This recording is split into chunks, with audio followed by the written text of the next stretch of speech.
Welcome back, guys. And so I have Caveman in the studio. Charlie, Tony, you be big guy. Caveman, you be big man. That song was just dedicated to you. Okay, thank you very much. You make us proud, you know that. Thank you. How do you feel? You make us proud. So how do you feel about yourself? I feel happy for my customers, all the stakeholders, people who believe in the brand and support the brand. The happiness is more directed to them than to myself. Well, when you picked up your last award, which is the Emmys, over the weekend, I saw a post and you said you're picking up this award on behalf of the people you work with, your staff and all that. And I think that's really nice.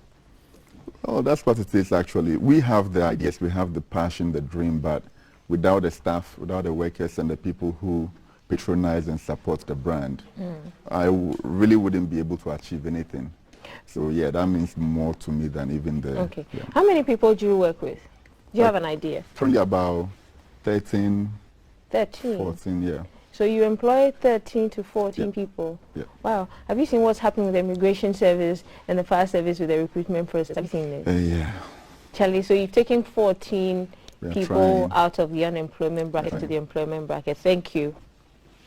So some of your awards include Emerging Youth Innovator, that's in 2018, Product of the Year 2021, and then just recently Brand of the Year, the Emmy Africa Awards. How did it all begin for you? It began as GH Timepiece. Timepiece GH. Okay, that's in 20... So I started Timepiece GH in 2015. 2015? Yeah. 2021, okay. Tell us the journey, how from Timepiece GH through evolving to Caveman.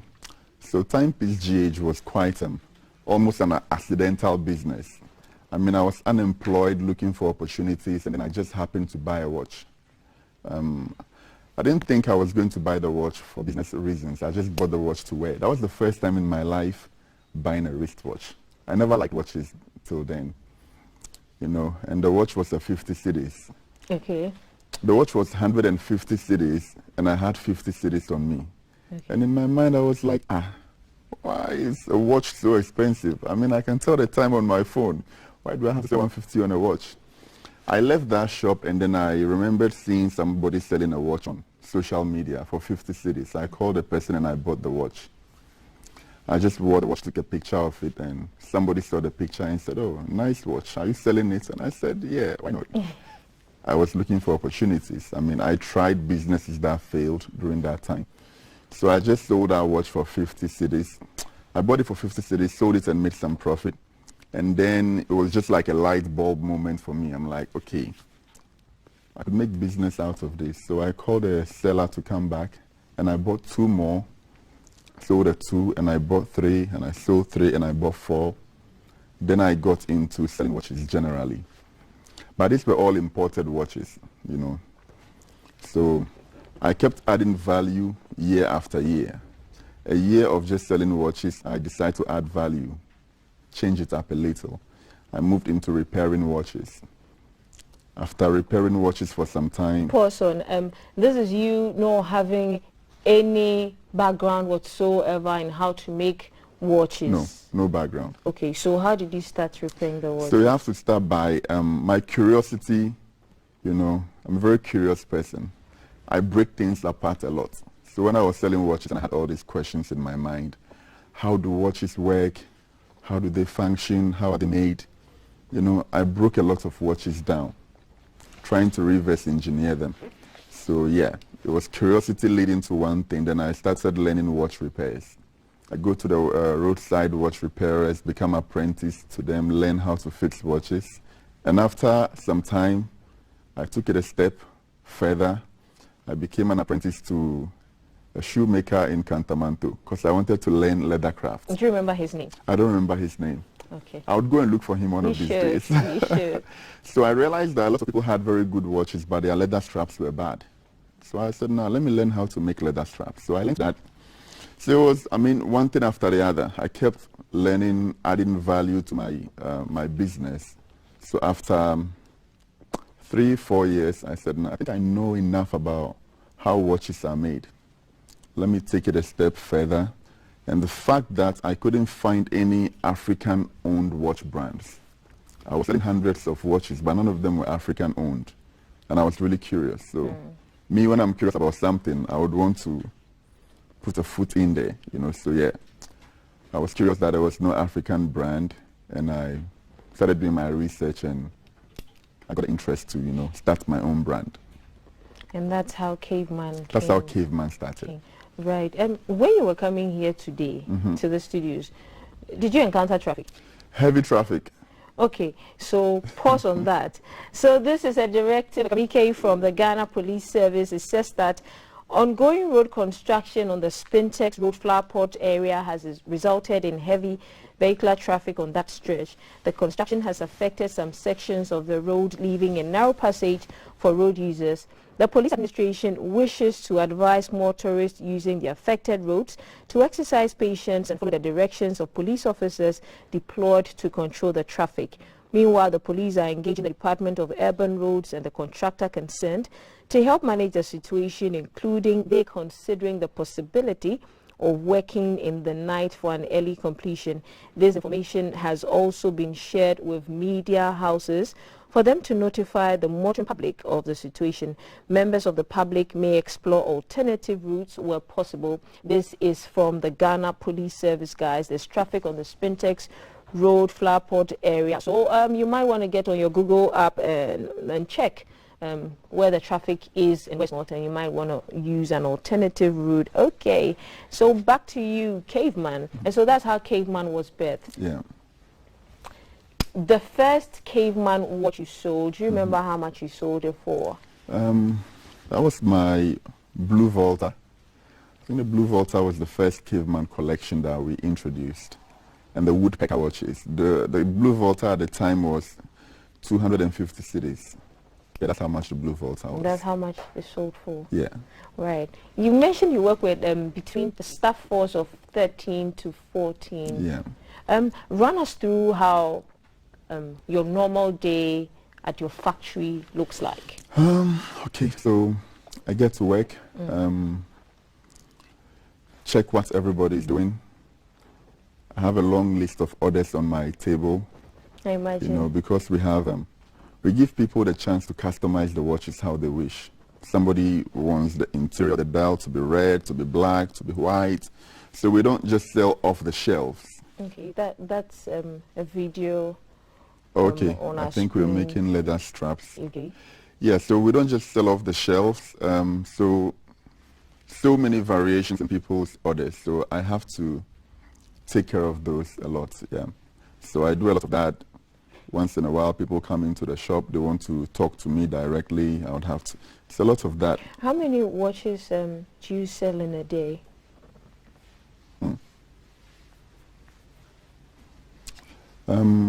Average 15, 17. You make bespoke pieces. Yeah. Do you have select clientele, or anybody can just walk into a Caveman shop? We try to have watches for every kind of budget. You know, we have watches all the way up to 40,000, 38,000, above that, and then we have watches 350 cedis. You know, so we have a wide a watch for everybody. Yeah. So what the one on our screen now? How much would that go for? That's the premium turbo. That is Okay. for 1,500 cedis. Okay. And your most expensive one, what's it called? That was a customized watch we made for Don Jazzy. Oh, right. Yes, for his Maven record. Yeah. Yes. And how much did that go for? That was about 48,000. Okay, so now we know that Don Jazzy is your client. Which other clients, famous clients, do you have that you can mention? Oh, we had Akon. Oh, you did. You had it. Yes, we are also very lucky to have the president among our. His Excellency. Yes. Oh wow, you okay? So, quite a number of people. I really don't like mentioning names because I regard every single client. Okay, is the Honorable Minister? Yes, it's part okay. of our So customers. the watch on the screen is what That's he's wearing. a Kingsman Turbo, yes. That's a Kingsman Turbo. Yes. How much is that going for? 1,800. Okay, wow. I don't know whether there was a customization on his, but The prices vary so much based on what additions or subtractions that we do. So we don't always sell the same thing to everybody. Somebody may want to have some variations here and there. Okay, so it depends. So it depends. The face value could be 1,800, but if we are doing some customizations to it, the price could go very, very, high or different from that, yeah. Okay. Now, let's talk about marketing. I know, right? Let's talk marketing and how you go about marketing your craft. A lot of your clients are from Nigeria. Yeah. Well, more Ghanaian customers than Nigerian. Okay. Do you have a sell trade that you can maybe share so that social media. You work primarily on social media. We are very active on social media. I think for the so many reasons that people use Facebook and all these things, people should prioritize making money out of it. So we are very active on social media. So primarily we advertise on social media. We have billboards in town, influencers. Yeah, nothing really extraordinary. We are just very consistent and very particular about what we do. Yeah. You've mentioned on here. You've mentioned like 3 different collections. Which are some of your most famous collections? I think the Blue Volta is our most famous watch. You gifted us 3 actually. Yes. On Kaf's birthday. Yes. What line was that? What was that? That was not a particular watch model. Okay. We just made it for you guys. Okay, so that's just for us. Made, just for you. Oh, lucky us. Now let's talk entrepreneurship. I mean, in recent times, youth unemployment has come up lots of times. You've bagged a couple of awards, and it comes with some responsibilities. What is your take on entrepreneurship and the youth going into entrepreneurship and forgetting government and white-collar jobs and, pushing the drive? What are your thoughts? It's a very delicate topic. People could very easily be misled. I am one of the people who don't believe that everybody can be or should be an entrepreneur. I do not believe it's the only way to success for everybody. There are some requirements or traits required for you to be successful as an entrepreneur. And if people don't do their own self-search to identify if they have those traits or not, and then we're just pushing everybody to be entrepreneurs, that's how come people delve into that space and it doesn't take long, then they are depressed, they run away, So it's quite a delicate issue, and I don't think everybody can be, but I believe that it's only if you do your self-search properly and you identify that you have these attributes that would make you succeed as an entrepreneur, then I think you need mentorship, you need guidance, you need to read books on what direction to take. It's a very huge topic. There are different types of businesses. There are businesses you do to make money. There are businesses you do when you have money. Different types of businesses require different levels of stress. I like that. There are businesses you do when you have money. Yeah. Which ones should we embark on when we have money?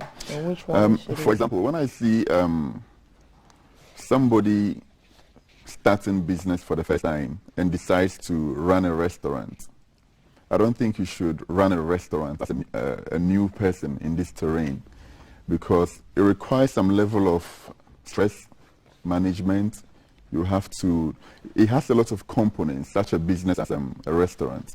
If you want to start off one table, sell some food, you can keep all your eyes on it, manage it from the start. So that's one thing you do to make money. When you have money, you have expertise, and you think you can handle a different type of business. Then you do something like a restaurant. So there are different things, and they require different levels of capital, obviously. So, and different stress requirements. There are people who naturally can't handle stress.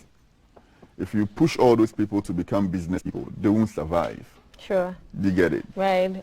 Yeah, so if such a person wants to be an entrepreneur, then you have to guide them, direct them on what kind of business they can do that their stress level can manage. So it's a very delicate topic. I'm all for industry. I'm very happy if people will be able to industrialize their potential and make money from it. But let's not make it look like entrepreneurship is the way forward for everybody. Yeah, people will become very successful working in an organization, working under people. That's where they'll find their fulfillment and success. So some of us, we won't work for us. So we are very different people. All the fingers are not the same. Yeah. If you weren't a watchmaker, if you weren't caveman, what would you be doing? This question. So many options. Tell us. So many options. I had interest in a lot of things. Growing up, you know, I tried various things. I was very actively playing basketball. I was sound engineer at a point. Oh, okay. I tried a lot of things, yes. So I do believe that I could have made a career out of many different things. Right. Yes. But you chose to be a watchmaker, which we love, by the way. There's a charity project you're working on. Can you shed more light on that? That's my Water Africa project. So along the line, my purpose has always changed. I mean, at the time, it was just, you know, to survive, make money to survive. We have a couple of images. How did you guys get all these pictures? We have a couple. At a point, we have a solid team behind us. So we have a solid team. That's you there. At a point, it was just about survival. Then, at a different stage, the passion became how to make sure my workers were okay. You know, that's what was driving me.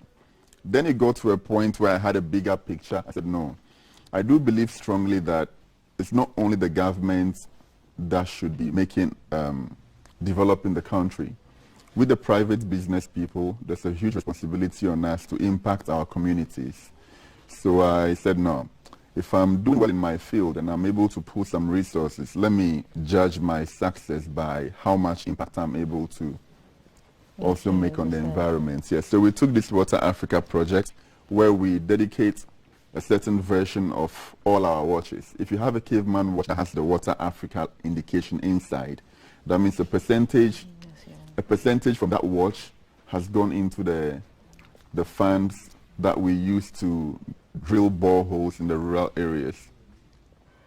So we do get emails all the time indicating communities that have water issues that we need to look at. So yes, that's our Water Africa project, providing potable drinking water in the less deprived communities. Charlie, you're a big man. Caveman is a big God man. Is doing it. But on the sidelines too, you know, there's you're part of the beard gang. You're sporting a nice beard. Cuff is out of it. So the ladies want to know, should they bring in the applications? Are you single? Are you searching? Are you not? What's happening on that side? There, I think only God. We leave it to God. God is working on it. So ladies, please, he says God is working on the applications. So they should send the applications to God. To God, yeah. Yeah, so let's hope. This is a prayer topic. Right. Anything else you want your fans to know, people who love you, people who admire you, maybe young entrepreneurs coming up? I'm very, very happy. I'm very grateful the amount of support that we've had from Ghanaians. We always say that Ghanaians don't support their own. Yes. You know, we've met people who have been very supportive. I'm very grateful to everybody. I just have a passion, a dream, but it wouldn't get anywhere if the support has not been there. So I'm just very thankful, and I urge people to patronize the watches, to support us. When we also do well, we make sure to also reach out to Helping Hand, help the communities, provide employment wherever we can. So I'm very thankful. On the topic of entrepreneurship, I'm all for industry and entrepreneurship, but I'll urge people to read more into it, find themselves, do your self-search and know the kind of business you can do or you can't do. And basically that's it. Let's just keep supporting Made in Ghana. Let's keep pushing our own industry, and we'll go very far. Nice. Alrighty. Nice one. Thank you, guys. Shouts to Tony. your barber, man. Tony He is did a good job. You did a good job. Man. Stanley, I did feel your hair, your whole Sharp one. sculpting, man. Thank you.